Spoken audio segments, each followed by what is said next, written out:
Here is every bet I placed at UFC Vegas 110. First off, here's every fight I'm skipping for various reasons, starting with Talita Alencar and Ariane Carnelossi.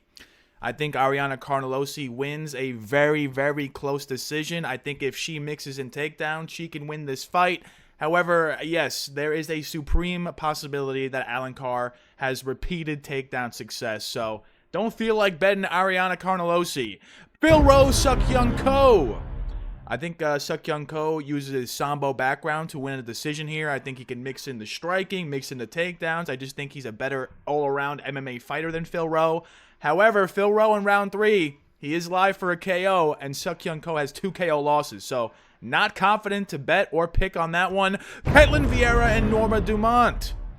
I think Norma Dumont wins a decision. I think she's just slightly better in every department of MMA she needs to be over Ketlen Vieira, but I do think Ketlen Vieira could maybe mix in takedowns. We saw Macy Chiasson take down Norma Dumont 6 times, so it can go either way, and the price tag for Dumont is not something I'm comfortable putting my currency on. We're skipping even more fights, starting with Dante Johnson and Cedric Dumas.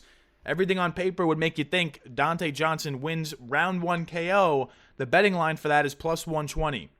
I don't like that whatsoever, and I'm not really comfortable parlaying Johnson's money line, considering he's moving down 2 weight classes, and, you know, tricky fight. It should be really entertaining. Timmy Kwamba and Chang Ho Lee. I think this fight is simply as 50-50 as it gets. I have Chang Ho Lee to win, not much conviction behind it. I think it's going to play out in the clinch for majority of it, also on the ground, and I think either guy can have success in either of those areas. So Chang Ho Lee, I just slightly edge to win, but not really feeling like betting him. Alan Nascimento and Cody Durden.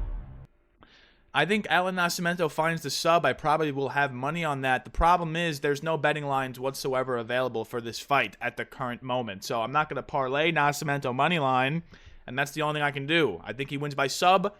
I'm shouting it out now. I might actually put that bet in later, but at the moment, nothing. First fight we do have a bet on, though, is Montserrat Ruiz taking on Alice Ardelean, and in this one, I simply think Alice Ardelean is way better at MMA than Montserrat Ruiz. Montserrat Ruiz on a 3-fight KO loss streak. 1 of them on the feet, 2 of them on the ground. Ardelean, we just saw, she's going to put up lots of pressure, lots of volume. She might not have power, but you might not need power when you're putting up that much pressure and volume. So minus 400 for Ardelean is crazy, but if she's going to cover the price tag, she's going to win by KO. Alice Ardelean by KO is the pick. 1 unit on Ardelenko? I guess I wrote Ardelenko by KO, plus 470. I think she runs through Ruiz, and I think she can get the KO. 1, 2, 3. I'm loving this play. Next fight we got to bet on is Kevin Christian taking on Billy Elekana, and I simply think Kevin Christian is not UFC level whatsoever. Billy Elekana, he himself might not be UFC level, but he's just above the bottom to make me think he should have no problem defeating a guy like Kevin Christian. So Billy Elekana, money line is a parlay piece. I like that. I don't think he's going to chin Kevin Christian early. That's what all the books are telling you based on the odds. Billy Elekana KO is the most likely thing to happen in this fight. Well, I'm going to say I think this fight gets extended, and I think Billy Elekana wins by decision. So my pick is Billy Elekana by decision, and the bet is interesting. On FanDuel and Draftkings, you can do this. You can do Elekana money line, and you parlay it with over 1.5 rounds. You can get plus 121. So we're getting Elekana from down to minus 280 to plus 121. We need the over 1.5 hit, and then if that hits, Elekana's winning a decision. It's going to be that free, I think. Next fight we got to bet on is Charles Radke taking on Daniel Frunza, and in this one, Daniel Frunza is a dog, okay? He is an absolute dog. He doesn't really have a good submission game. That could be something Radke can exploit. We've yet to see Radke actually use his jiu-jitsu in a fight. I don't really think he's gotten a fight to the ground. He's gotten people up against the cage. His takedowns are pretty mid. So Radke by sub is interesting. I don't think that happens. And if this stays standing, I think someone's going to sleep.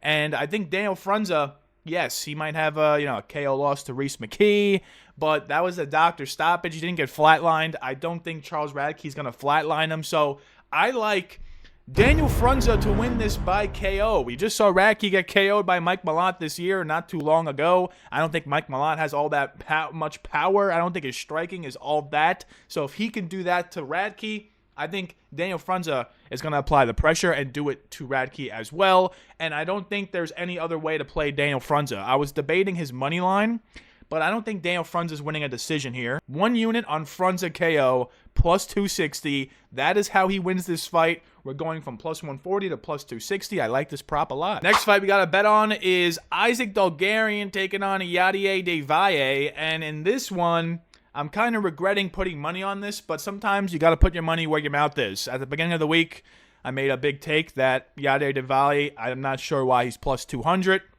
So with that being said, I think he wins by decision. Give me Yadier Del Valle, 1 unit on his money line, plus 198. I think Dulgarian is just way too one-dimensional to actually make a decent run in the UFC featherweight division. He's just all in on takedowns and grappling and ground and pound. He has no striking to his game.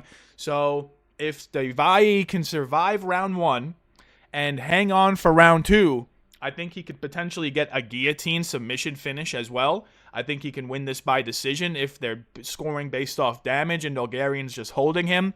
I think there's a lot of ways Del Valle can actually win this one. So I like him on the money line. Next fight we got to bet on is Jeremiah Wells taking on Themba Gorimbo. And in this one, all the factors would make you think Themba Gorimbo wins. He's going to be the longer, taller fighter. He's going to be younger by 5 years. Jeremiah Wells is 39. Jeremiah Wells hasn't fought in 20 months.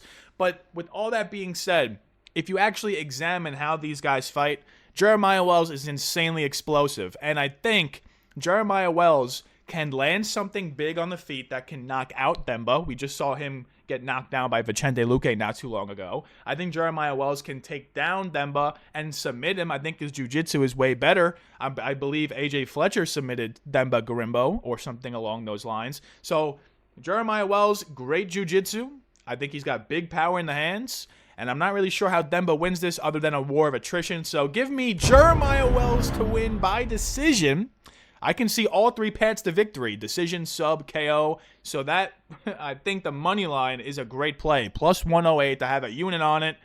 And let's send this Zimbabwean scammer back to Zimbabwe, shall we? Next fight I got to bet on is Waldo Cortez Acosta taking on Ante Delija. And in this one, I think we're due to see a Waldo fight not go to decision. Every single Waldo fight recently has been going to decision. We've been making piles of money on it. Over 2.5, over 2.5. Waldo to win by decision. Those are the bets that happen every single Waldo fight. But in this one, it's heavyweight MMA. And I think we're due for a big-time reversion to the mean. If you look at Waldo by decision, it's currently plus 260. Against Sergey Spivak, it was plus 600. Against Pavlovich, it was plus 450. Now against another power puncher, it's plus 260. They are dropping the price down, baiting the fish with the line, and people are like, let me just blindly bet Waldo decision. Well, I'm here to say, Ante Delija, 5 of his last 6 fights have ended in round 1, whether he gets the finish or he gets finished. He's fighting recklessly. He trains with Tom Aspinall now, so I think he's going to have a Tom Aspinall-esque game plan, which is rush the pocket with 1-2s and hope you land something. With all that being said, I have Ante Delija, round 1 KO picked. Hot take.